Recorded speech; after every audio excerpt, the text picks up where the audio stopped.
Hey guys, welcome back to the channel. It's Angel, and today we're talking a brand new aircraft that's come out for the sim. It's a Nardi Riviera. I should say it's by Mario Noriega, who has released a couple of aircraft in the past. This one is £9.99, or like $12. It is super cheap, and it's a super cute little aircraft. Now, of course, you come with a bunch of liveries here, as you can see. We'll tell you that pretty quickly. And it's a single-engine amphibious light aircraft by Italian aviation producer siai-marchetti, or Marchetti. Now, it's a four-seater, including the pilot. First flew 1952. It's a very 50s looking aircraft, I agree. And introduced a decade later after a number of refinements. 29 were built. Some are still flying today. We're down in French Polynesia, by the way, to fly it, because it feels appropriate. Now, it's a famous favourite amongst adventurous pilots. It opens up opportunities, obviously, being an amphibian. Now, of course, it can operate from land or water. And it has retractable wingtip floats, which are wonderful. Very stout little fuselage under the hull. A very weird nose, a very rounded bubble nose. Very 50s, very Italian. Has a wingspan of 34 feet. It's 23 feet in length. It's powered by a 6-cylinder Continental IO 470p for 260 horsepower. So, decent amount there. It's got a range of 560 miles, can get to about 20,000 feet. Surprisingly good performance. Little pusher prop configuration there, of course. Now, this one comes, of course, with water spray effects. We have retractable wing floats, and you can even do that once you're on the water as well. Functioning anchor system. Docking operations made nice and simple. A reversible propeller. Yeah, actually works. Works for docking. We can switch navcom out for GNS 430. We have an in-sim checklist, and there's a full manual, and there is documentation included. So, a wonderful little aircraft to check out here, of course. Now, as we get a look at this whole thing, of course, it gives us plenty of opportunities to see what the real aircraft is capable of on this one as well. In terms of its speeds, I will tell you, cruise is at a rather decent 143 knots, so not terrible at all. She'll stall at 57 knots, which is quite low. And we mentioned a range, of course. Ferry range can be up to nearly 700 nautical miles. And she can take off in 900 feet on land, 1,300 feet in water, and land in 650 feet on land. So, also surprisingly capable of stall, which is rather wonderful for it, of course. Now, of course, the aircraft itself has, in terms of sim functions, does give us a number of opportunities. There's interior different textures depending on the colour of the aircraft you're looking at as well. And, of course, there'll be various other little bits and pieces. The doors can be opened as well as the anchor we mentioned earlier. Now, the manual included gives you the full actual manual for the real aircraft as well. So you'll see every little detail of a nuance and system in the aircraft itself, which is actually rather wonderful to have. Now, the anchor is on the passenger seat. You can chuck it out there. So let's get inside and take a little bit of a look around. So the anchor is... wait. In the manual, it's here. Why does that not make any sense? Left... Oh, it's available. So I think it only appears when you're on the water. So it'll appear on the seat here when it is available. We've got a hot air entry we can actually control there. We can open those. Open our doors. Rather useful. We want to close those doors. We can click the hinge here. Get those closed over for us. And our wingtip floats are there. We'll turn on the... I think it needs the hydraulics to be on. We may have to wait till the engine's running for that to actually operate. No, they'll need to be actually on. So we'll just leave the batteries off for the time being. Let's go exterior. Let's go take a look around. So she's not a super big aircraft, and the texture is surprisingly good, really, for a $10 aircraft. I remember one of these being made for MSFS 2004. I'm not sure if Mario was behind that one. I think he might have been, because the texturing looks, or at least some things about this look familiar. I remember there being one for FS 2004. This one has definitely been glowed up. Not a ton. Well, a ton, yes, but the materials look a lot better. It's not an amazing aircraft, I will say, in terms of texture and 3D model detail. But for a tenner, it's very good. It's definitely been, the model's definitely been enhanced and improved. The poly count's definitely way up, so it can't be the same model. But look at that front view. That is such a unique looking aircraft. Look at that. I just love how weird this is. That big engine on the top there. It's adorable. It's almost like a tadpole. It's probably a large part of the inspiration for it. Of course, we have our interior here. Interior textures look a little bit flat in places, like the floor definitely looks a bit flat. The textures are definitely on the weak side. It could be a lot better detail. Things look a lot smoother and plasticky in it, which is, I think, its downfall. And of course, we have to say Captain Whiskers is along for the ride with us. Very important that he is. And there's my very wooden avatar in the cockpit. But as we move on, we'll go back inside and we'll start her up, shall we? So our fuel is up here on the roof. To the left tank there. We have air vents we can move around. The sunshades are movable. They're not just, A or B. We can literally put those where we want them to be. Where do I put this out of the way? There we go. That's mostly out of the way, right? Fuel cock is up there, of course. We have lighting up here as well. We have passenger cabin lighting there too. Batteries go on here. So parking brake is there. Cabin heat is there. We have lighters down here. Turn corner electronics and lights down there. Starters here. Mags are there. Let's get our fuel on. Let's get prop set. Let's get that ready there. Now let's get our engine started once the fuel pump is in high. Fuel pressure we have. The instruments and gauges are clear. And they even look a little bit older over here, you'll notice. Look at the faded look to them almost. That adds a little bit of nuance to it as well. Got working breakers. So for a tenner, you're getting a lot more aircraft than a lot of developers will give you, actually. Store warning down there. Co-pilot floodlights. We've got pilot floodlights. We've got more breakers down there. Wonderful.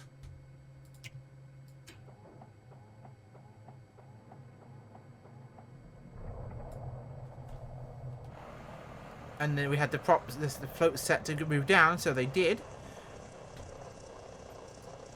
Actually, really nice. Let's put those up, shall we? See those retract here. Nestle into the wing. I love how the actual navigation lights are on those little hooked kind of extensions, so they go over the tip of the float. That is so very Italian. That the nav lights move, or stay where they're meant to be. And they're still on the end of the wings, but the tip folds from under it, and leaving a little arch with the light on it. That is genius, and so very Italian. I love how it's rocking as well when it's sitting here. That's a tiny little nuance that makes such a big difference. This is wiggling a bit too much. I don't like that. It's quite strange, but we'll go with that. Those are retracted. And it's looking good here, so we'll make sure these are set to on where we need them to be. Radios are on. We'll switch out the 430 for the 530, or for the radio for the 530, sorry. Intercom doesn't do anything, of course. We've got crew volume, squelch. Those don't do anything really either. Basic instrument systems, as we'd expect in an aircraft like this. Those are released. We're not moving, so that's fine. That's turning itself on. We'll get ourselves going here. We'll set it to low and leave it where it should be. And we'll get ourselves moving here. So we've got reversing prop there. We'll do this on the ground now.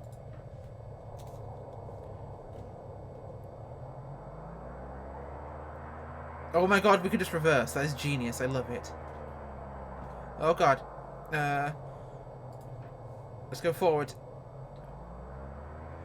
Ah, working prop reverse. That is quite cool. Definitely useful feature for being on the water, I will say. Okay, so taxi out here. She's going to be tippy when it comes to taxiing, so be very careful with that kind of thing. She may have a tendency to want to tip over. See, whee! Well, you won't have those wingtips deployed, actually. To be careful. Why is my head tracking not functioning? Could you please... It killed itself. Okay, cool. Don't do that.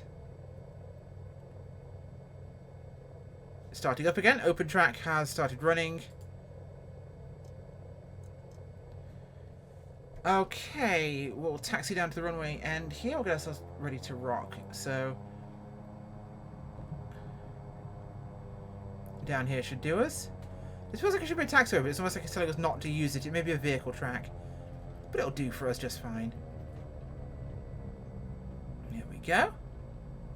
Let's get to the next intersection. That should give us plenty of room. We don't need a ton of space for this aircraft. Okay. Nicely done. Fuel pump in high position for emergency use only. Okay, so we shouldn't have actually had that in high for start the engine, just in low. Oh god, wibbly wobbly, troubly troubly. Flaps down. Yeah, the key fob wiggling around is a bit much. Now this is available on any build, so it's available through their app for installation, which is super fast and easy. which if you already have some of the aircraft, you'll already have, so it makes it real easy. It's really tipped over here. I'm going to give it aileron straight up now. Okay, pick up some speed here. Here we go. Gears. Oh, make sure let's go down so I can actually show you it. Now I'll go outside so you can see the gear retraction. And it will come up here through those hatches into the interior, where it then closes and seals completely. So the gear is fully encapsulated when we're in float plane mode. And out of sight, out of mind. Yes, yes, yes, yes, yes. Okay, we're up here. Set our power as we want it to be.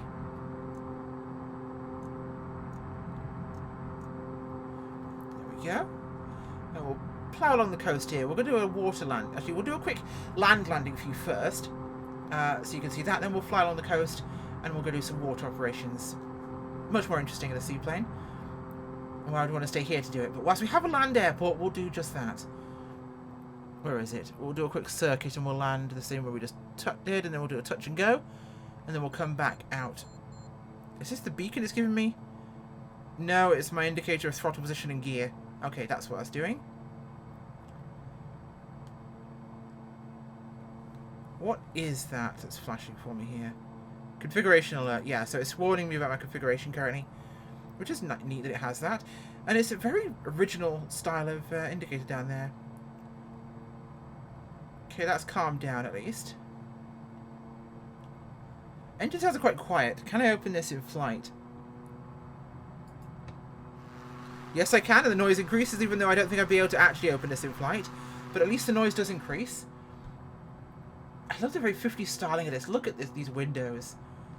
It's so gorgeously 1950s. It hurts. Gear coming down. Notch 1 flaps. We'll roll around here for a kind of a 180 onto final, rather than a box, and let her do what she wants to do. Keep our speed just north of 80 whilst we turn. We're going to lose some speed in this, so we'll just hold it around.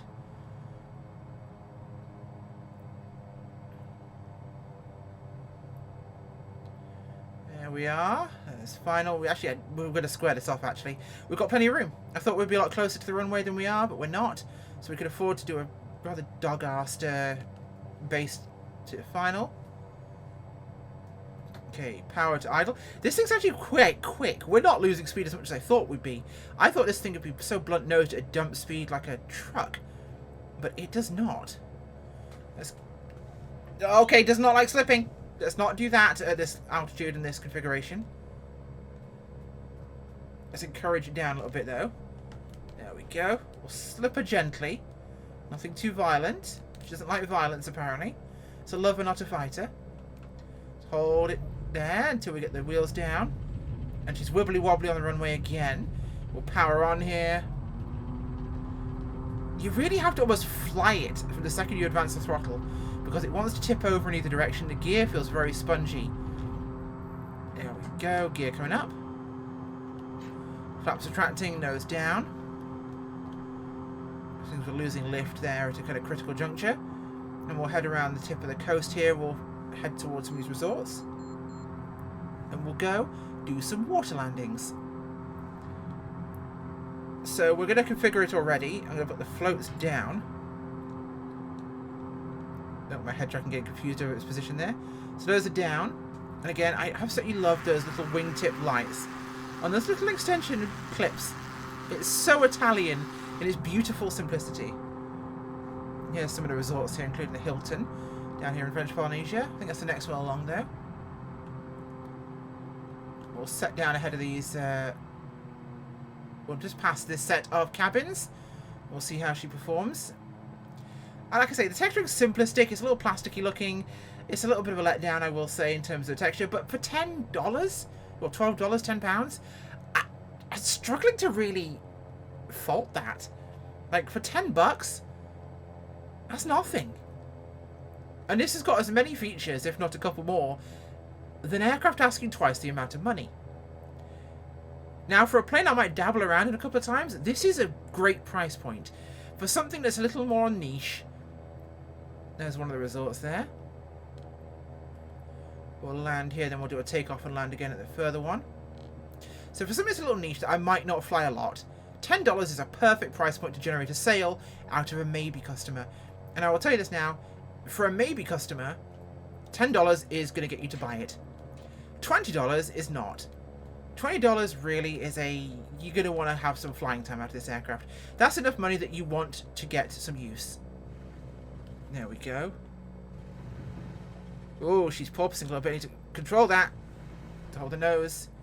Yeah, that was a really bad landing. She's stalling there.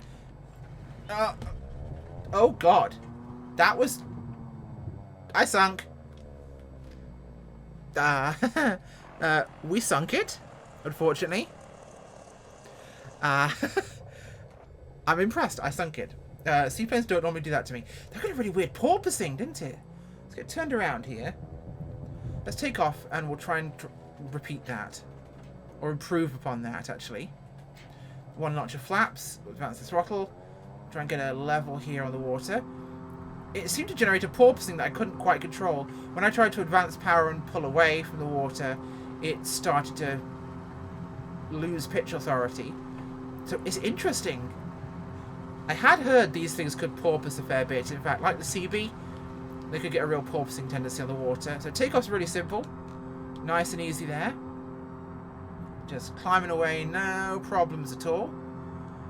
Now I'm going to bring the nose down here. I'm going to power back. And I'm going to bring my speed back here. And get us ready for a touchdown next to the Hilton. I think this is the Hilton down here along the coast. I'm going to want to have some power on as we do this, just to kind of control my pitch.